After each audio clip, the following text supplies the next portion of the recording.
Everyone is talking about being tired. Everyone's tired. Every time I speak to anyone, they're like, oh, I'm really tired. Are they just busy tired or are they medically tired? And the two things are very, very different. I've been a doctor for 20 plus years now, and I have never seen this many people coming to me for symptoms of tiredness. Why do we find that our sleep is more disturbed as we get older? There's this thing that we use in medicine called... I recommended this to a few people and the feedback I got is incredible. What about sleeping pills? When do you turn to drugs? I would say... That is such an incredible tip. Welcome to No Appointment Necessary. My name is Cherry Healey and I have with me maybe the best GP in all of the land. Maybe. I am Dr. Amir Khan. I am a GP in Bradford, but you can catch me here every week with Cherry, the best host in all the land. Maybe. On No Appointment Necessary. I feel like everyone is talking about being tired. Everyone's tired. Every time I speak to anyone, they're like, oh, I'm really tired. Yes.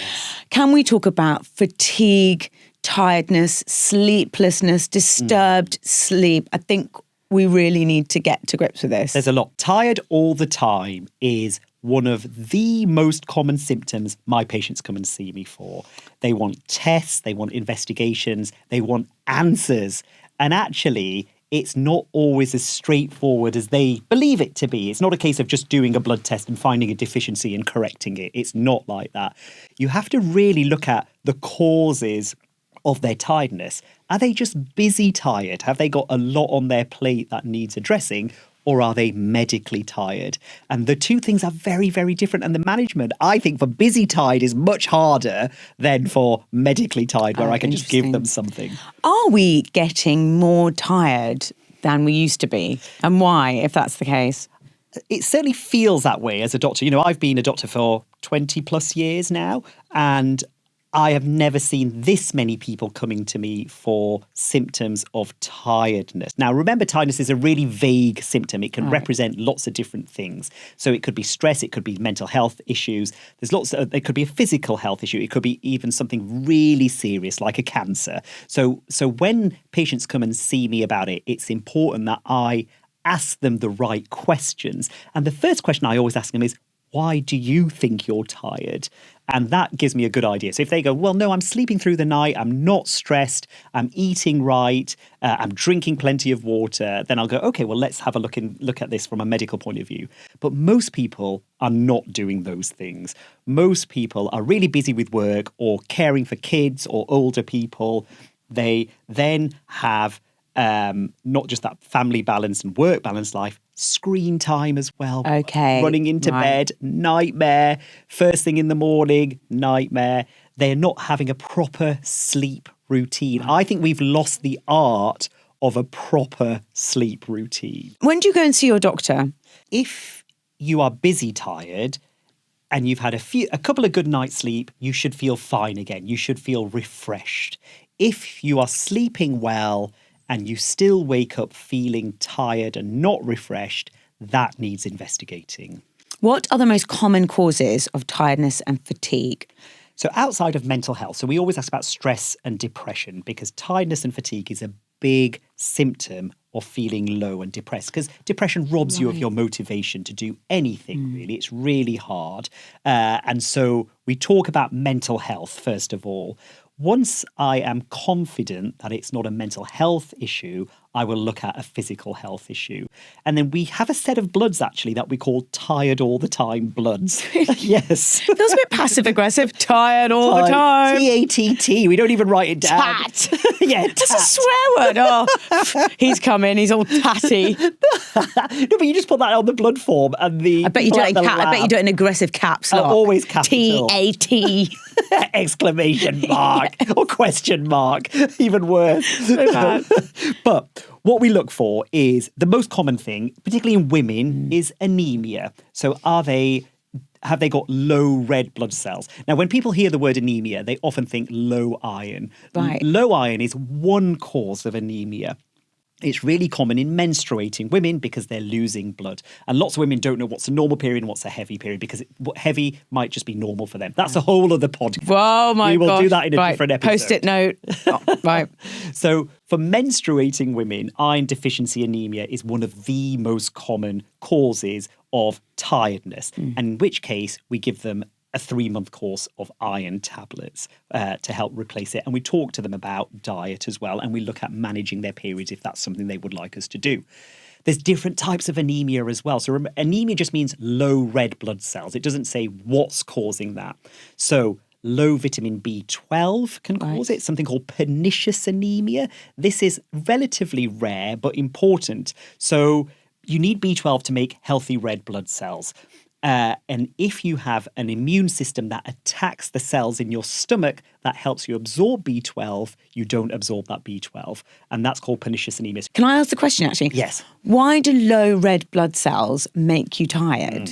Red blood cells carry oxygen to your organs. If your organs are not getting that oxygen, they won't function as well. Right. And that makes you tired because your organs aren't working so well. Your body tries to get you to rest. You become short of breath because your body's trying to get more oxygen in. So you're short of breath and tired. So it's not a good combination. And the third cause of anemia is low folic acid or folate, because again, you need that to make red blood cells. So the 3 most common causes of anemia are low iron, low B12, and low folic acid. So we will do that as part of our tired all the time bloods. Then, really common, again more common in women, is thyroid disease. So your thyroid is a gland that sits here in your neck. It makes a hormone, thyroxine, different types of thyroxine, and it governs the rate at which your body works. So your heart rate, your digestive system, lots of different things. It governs just the rate at which your body And works. it's here. Just there, like a little butterfly. I don't know why I think that's weird. I think it's weird. I always think it's glands and kind of it's here. Yeah. It's kind of just... It's just there. It's just Just sitting there. there. And it's shaped like a butterfly, which I think is really pretty. That's beautiful. Yeah. If you've got an underactive thyroid, A lazy butterfly. a lazy butterfly that is refusing to come out of its cocoon, then you will be tired because your body just slows down. And again, we check for it and we correct it with thyroxine. Now, I'm a GP with a special interest in diabetes. Tiredness is the most common presenting symptom of type 2 diabetes. Right. Everybody thinks it's peeing lots or drinking lots. No, it's not. It's tired all the time. And that is because our body's preferred source of energy is carbohydrates or glucose. If you have type 2 diabetes, or even type 1 diabetes, any type of diabetes, where your body isn't breaking down and using the carbohydrates and sugar and the energy within it, it will start to break down other things. So proteins and fats, they don't have as much energy in them. So you become tired all the time. And so when people come in, particularly if you're Black or South Asian, you're a higher risk of type 2 diabetes, I will check your blood sugar levels as well. So those are the kind of the blood things that we're looking for. There are other things as well.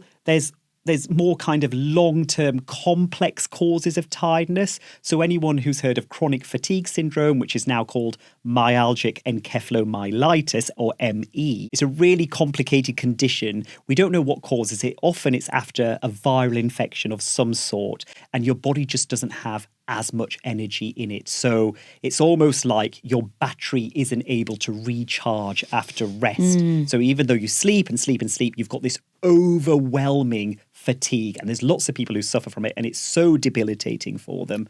Another long-term complex condition is fibromyalgia. Again, more common in women. It gives you widespread pain, but a really common symptom again is overwhelming fatigue. And we haven't even started on the perimenopause and menopause Can I yet. just ask, if you do think, if you have got ME, what can you do?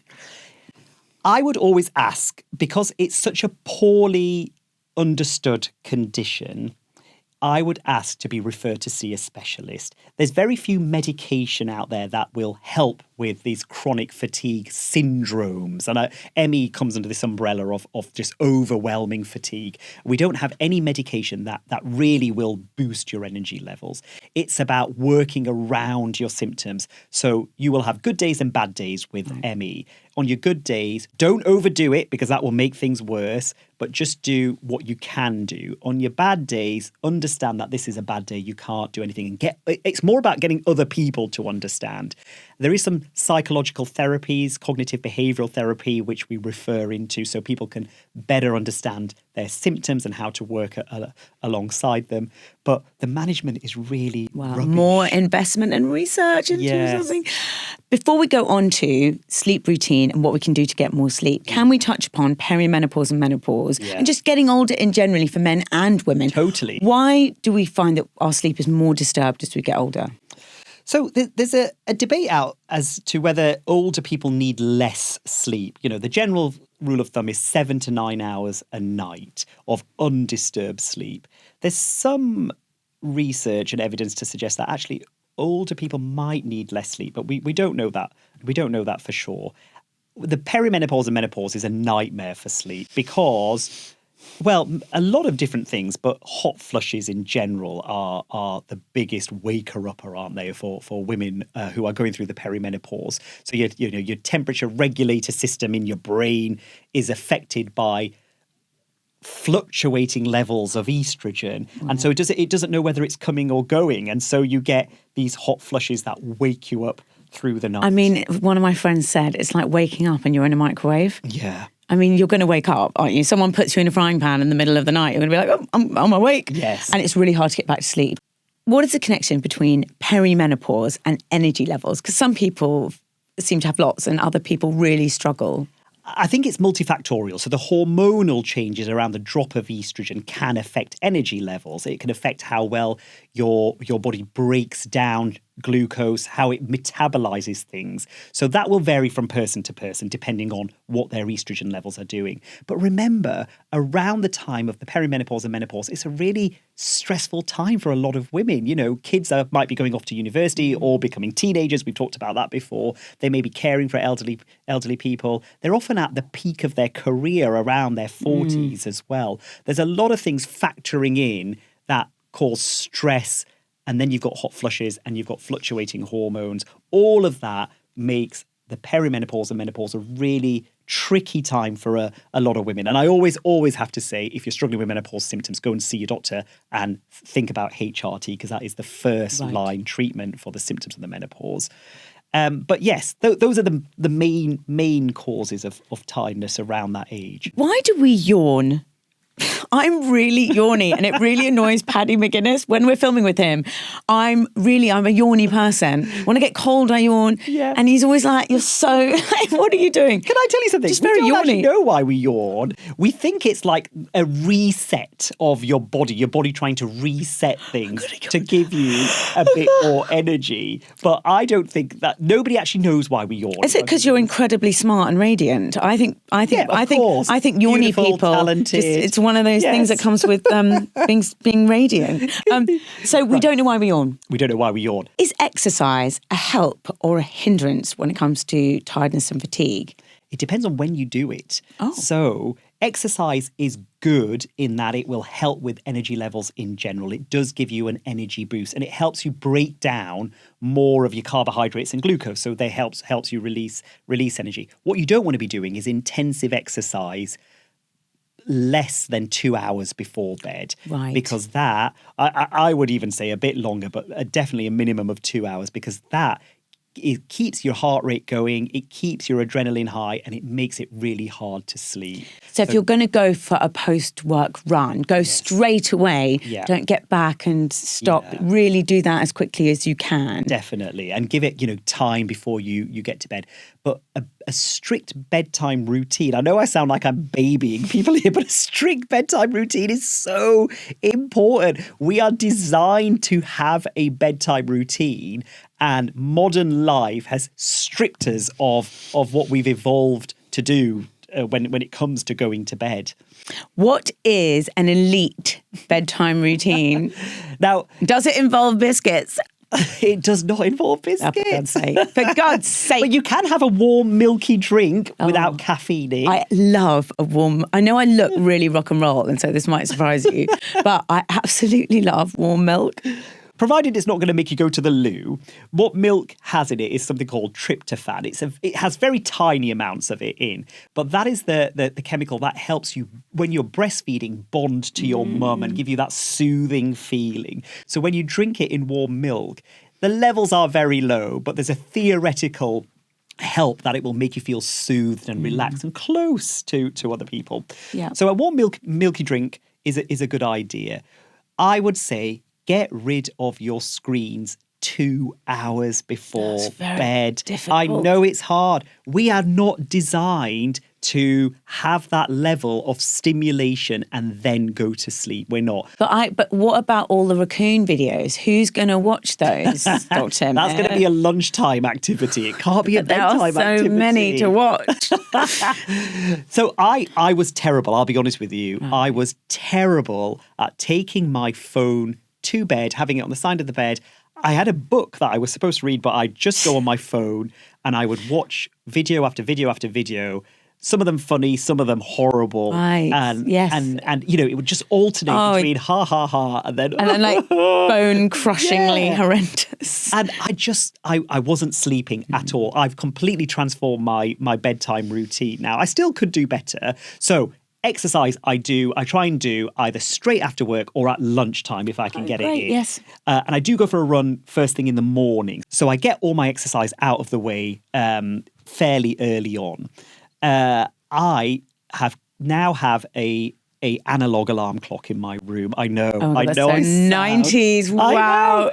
My phone stays in another room, but it's on volume high. So if it rings during the night, I can hear it. And so I've taken away all that screen time. Now, That's so hard to do. I don't know if I could do that. I'm going to just be really honest. You can do it because that is what you've evolved to be like. That is what you've evolved to be doing. You should not be looking at a screen before bedtime. I'm just going to, I'm going to try it tonight. I'm going to, swear to God, I'll try this tonight. And I'm going to put my phone, and I can just imagine lying there going, I don't know I won't know what to do with myself. It won't because I'm work so in used one to night. scroll. Yeah.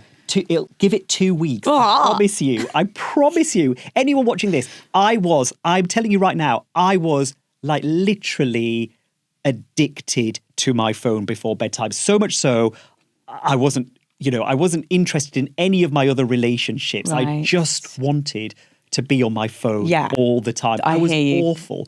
Scrolly in social situations, in bed, everywhere. Right. And I just recognised that wasn't good for me or the people around me. How has that affected your sleep? And be honest. Huge. Really? Is it actually huge? Oh, right.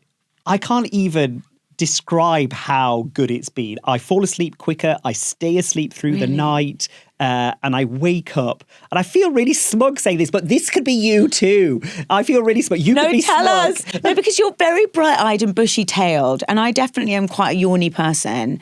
And I eat right and I exercise and I do all the things and I take all the supplements, and I am still tired and yawny, and I think, well, what am I doing wrong? And what I do is I'm such a scroller. And I sometimes get into bed super early so I can have a super long scroll. Yeah. So sad. No, but I remember being that person.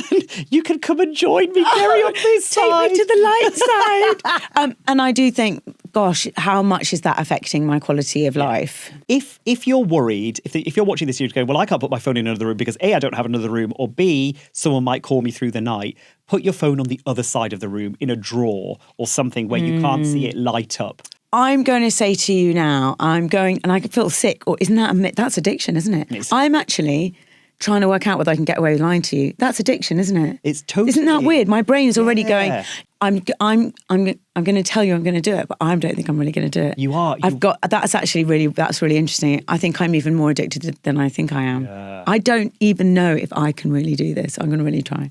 Please try. Oh, I'm going to lie to him. I can already feel myself lying to him. What I will say is that the first week is hellish. It's hellish. That's weird, though. That is weird. It's weird that not having your phone in your bedroom is hellish. It felt awful. It felt like I was missing out on everything. It felt like I didn't know what to do with myself, my hands. What are these for? What could one possibly do?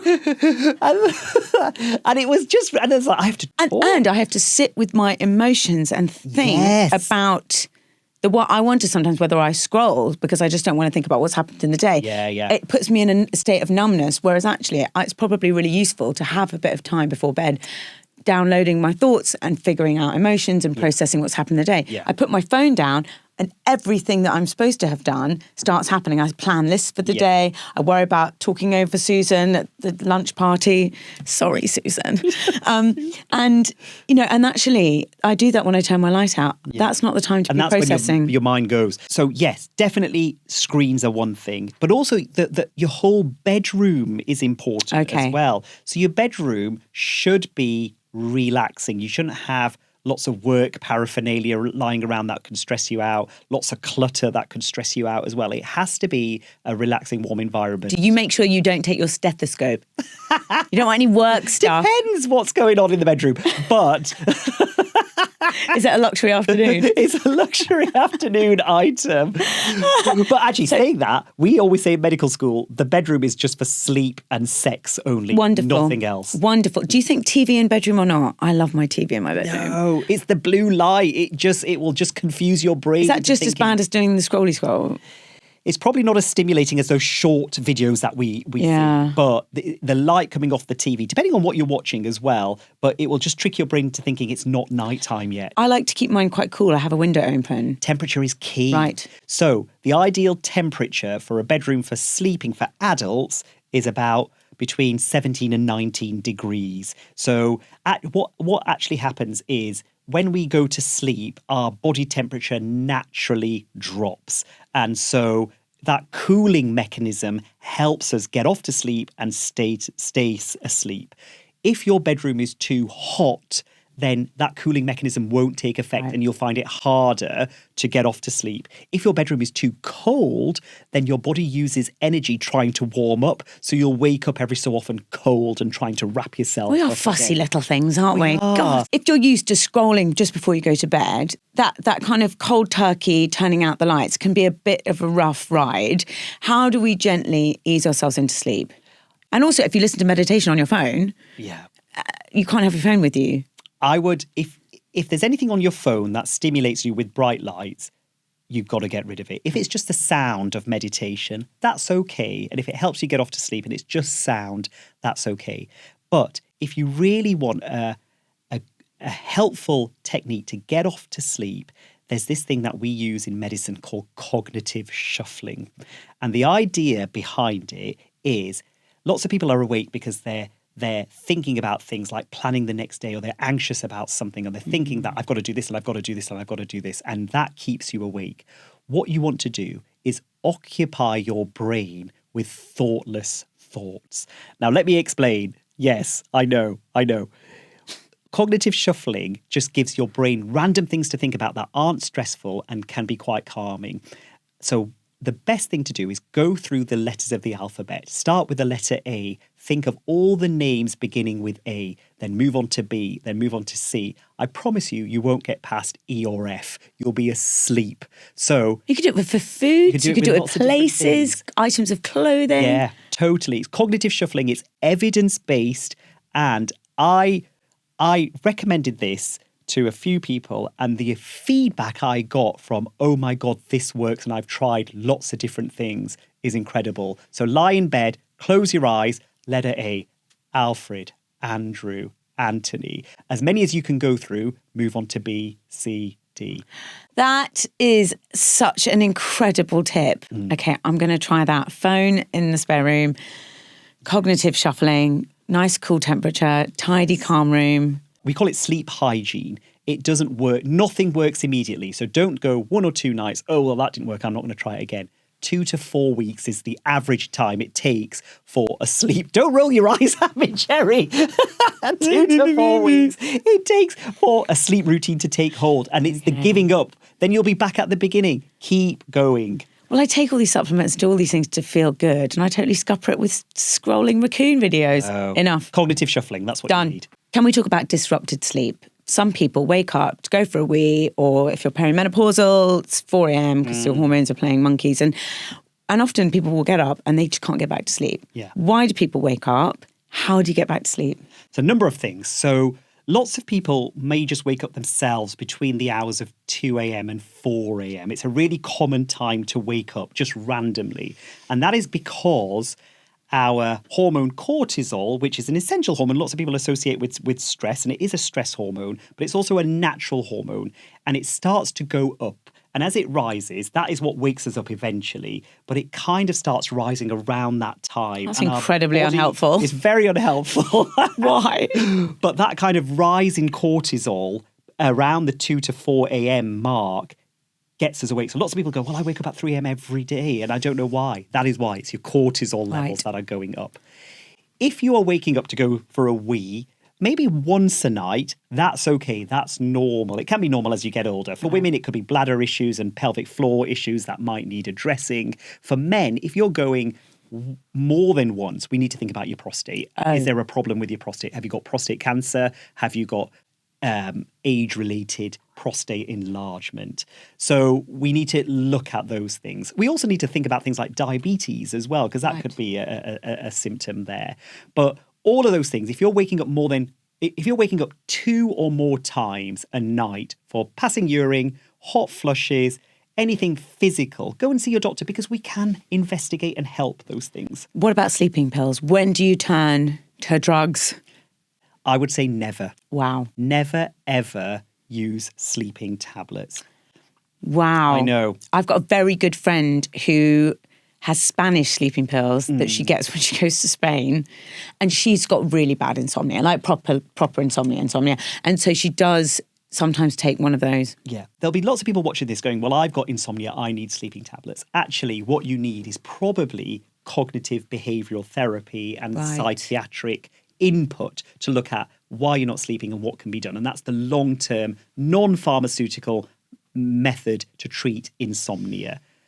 The only time I might, and this is so rare, give out sleeping tablets is if there's been an acute situation, like you've had a death in the family or you've been through a very traumatic incident and you can't sleep. I will never give them out for more than a week because they're so addictive. You can build up a tolerance to them. And the quality of sleep that you have on sleeping tablets, you don't get into that deep REM sleep that you need to feel fully refreshed, which is often why people who take sleeping tablets to help them sleep don't feel wide awake when they wake up again in the morning. That really is a last resort. It's not the magic answer. It's not the magic answer. Some people use alcohol to help them sleep as well. Tell me about that, because I'm perimenopausal, alcohol actually completely messes up my sleep. So if I'm going to have wine, I like a glass of wine at lunch. Yeah. But really drinking in the evening is challenging because I know I'm going to wake up. I will wake up and I'll probably have a panic attack. Yeah. The reason you're waking up is because alcohol, again, prevents that deep sleep phase. So you might feel like you're getting off to sleep easier because you've had a drink, but you will never get into that, or will very infrequently get into that deep sleep phase of your sleep cycle. So that's why when you've been out on a night out and you come back and you go, oh, I'm going to go straight to bed, and you go straight to bed, but you wake up feeling rough. Obviously, there's dehydration and low sugar, but because you've not had a fully rested deep sleep because of alcohol, you feel hungover. What about herbal remedies and supplements like magnesium? Magnesium is an interesting one because it can calm you and it helps you sleep. It won't do you any harm. Lots of people get lots of benefit from taking magnesium. It can help with sleep issues like restless legs as well. So it's worth trying. I actually don't mind herbal remedies because what they tend to do is just give you a kind of a feeling of relaxation, whether it's chamomile tea or lavender. Those kind of things are not going to do you any harm and they can just help you relax a little bit. Is there strong evidence that they give you good quality sleep? Probably not, but why not try it? This is another huge subject, isn't it? I think we're going to have to come back to this. Yes. But I haven't finished all my Tide all the time bloods. We need to come back. TATT.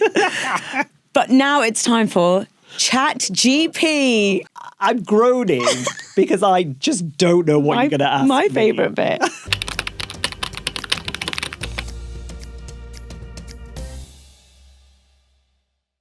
So Rabina wants to know about sleeping on your side. Is it good? Is it bad? Depends if you're a snorer. So if snoring generally happens when the muscles around your neck relax and things like your tongue, your soft palate and your tonsils all flop back because there's no tension there. And as you breathe and air moves past them, they vibrate and you snore. Oh, God, that's so interesting. Yes. When you lie on your back, that's far more likely to happen. Yes. So lying on your side can help reduce your snoring. Depending on which side it is, it might even help with if you've got acid reflux. Sometimes lying flat can make acid reflux worse. So if you lie on your side, it can sometimes help with that as well. What about mouth tape?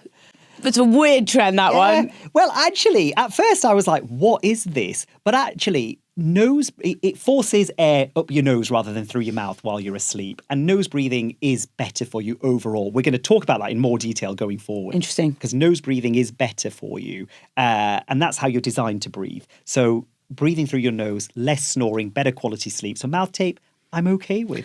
Natasha says, I'm a firefighter. Go on, Natasha. Working nights on call. How does broken sleep affect my health? I hope it will age me quicker. Oh. But you're saving lives. You're saving lives, wow. Natasha. So thank you so much for that.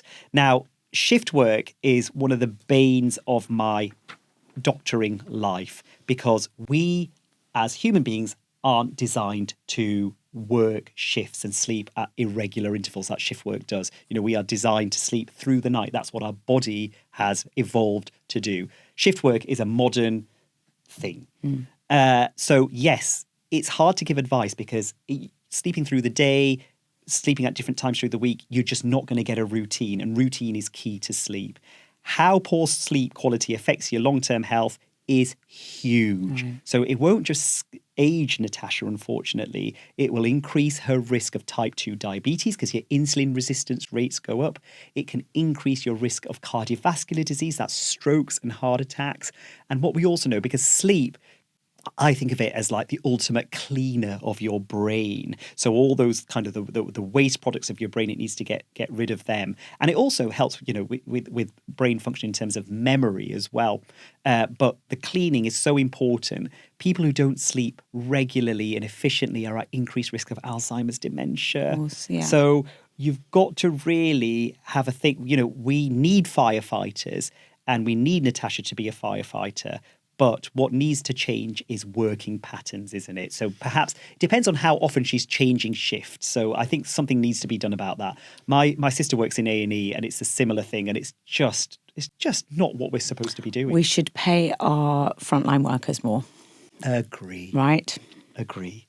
Cherry, you normally ask me what my health hack of the week is, but I'm going to ask you this time. What's yours? So I have a thing where I have a certain smell that helps me get sleep. And I've learned to associate that with sleep. It's almost like it tells my brain. So I have a lavender and a frankincense mix, aromatherapy oils, and I put it on my wrist. Yeah. And I don't know whether it works physiologically or if it's just psychosomatic, but I put it on my wrist and I take 3 deep inhales. And it's like I'm telling my body and my brain, now it's sleep time. And just because I've programmed myself that way, it's particularly those 2 smells. Nothing else really seems to work. And I wonder whether that's something that people could do. Find 2 smells that you absolutely love, that are very calming, and just add it into your routine. And it will start to feel like a signal it's sleep time. Totally. That's all part of a sleep routine. So it's telling your brain it's time to go to bed. So people need to find their own routine or their own trigger for, right now my brain is getting ready for bed. And a smell is perfect for that. And lavender in particular is so calming, isn't it? And there's something about those 3 deep breaths that also kind of lifts any stress off my shoulders. Yes, I like it. And then I scroll for 3 hours. That's what we're going to get rid of. Okay, I'm sorting that. Next week I need to hear what the outcome of that is. I promise I'm going to actually try and tell you the truth. We have got to come back to this topic because I have got so many questions. I've got so many questions from people in my back pocket, but we have to end there, which is really sad. And also sleep is so important. And for some people, it can be truly life-changing to get it right. So we will absolutely come back to this. Sounds good. But for now, that is all we have time for on this episode of No Appointment Necessary. Thank you so much for tuning in. We would love to hear from you. So please email us, get in touch. All the details are in the show notes. And obviously, we're on Apple, we're on Spotify. Listen to us, subscribe, share, and subscribe and watch on YouTube. That's all for this week. See you next time on No Appointment Necessary.